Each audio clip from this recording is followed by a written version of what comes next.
In Brighton and Hove currently we have 300 plus events that take place every year on our outdoor spaces. So we're looking at ways to work with event organisers to help reduce environmental impacts of those events and promote positive benefits. We know event organisers are very busy and have lots of competing priorities when they're in the process of organising an event.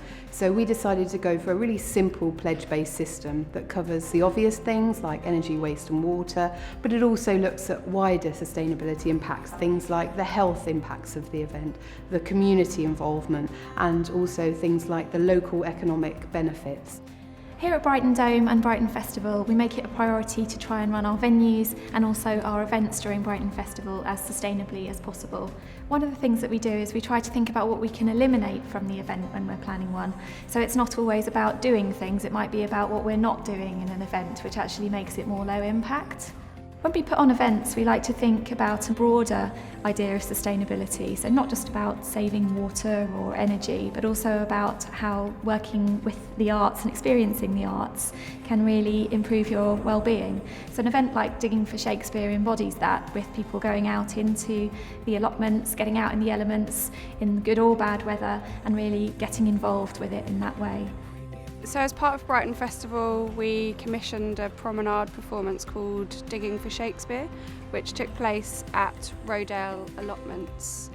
As a way to encourage people to not take their cars to event sites, we had sponsorship with Big Lemon Bus, which is a local transport company, and they run all their vehicles on old cooking oil, and we collected the audience and transported them. The piece was fully embedded in the local community. We worked with Hollingbury Bowls Club, who were the Woods from Macbeth. We also worked with a local theatre group, the Theatre Workshop, and they were the fairies from Midsummer's Night's Dream. All of the imagery is provided by the community cast, but the setting, which exists already, so the buildings, the allotments, Hollingbury Woods, people are walking through these places on a journey of discovery and learning the story of the show at the same time. The main props that were used in the performance were sourced from local Brighton companies who lent them to us for the duration of the show, and then we gave them back to them. Digging for Shakespeare as a whole project was very sustainable and low impact, although quite high profile within the festival.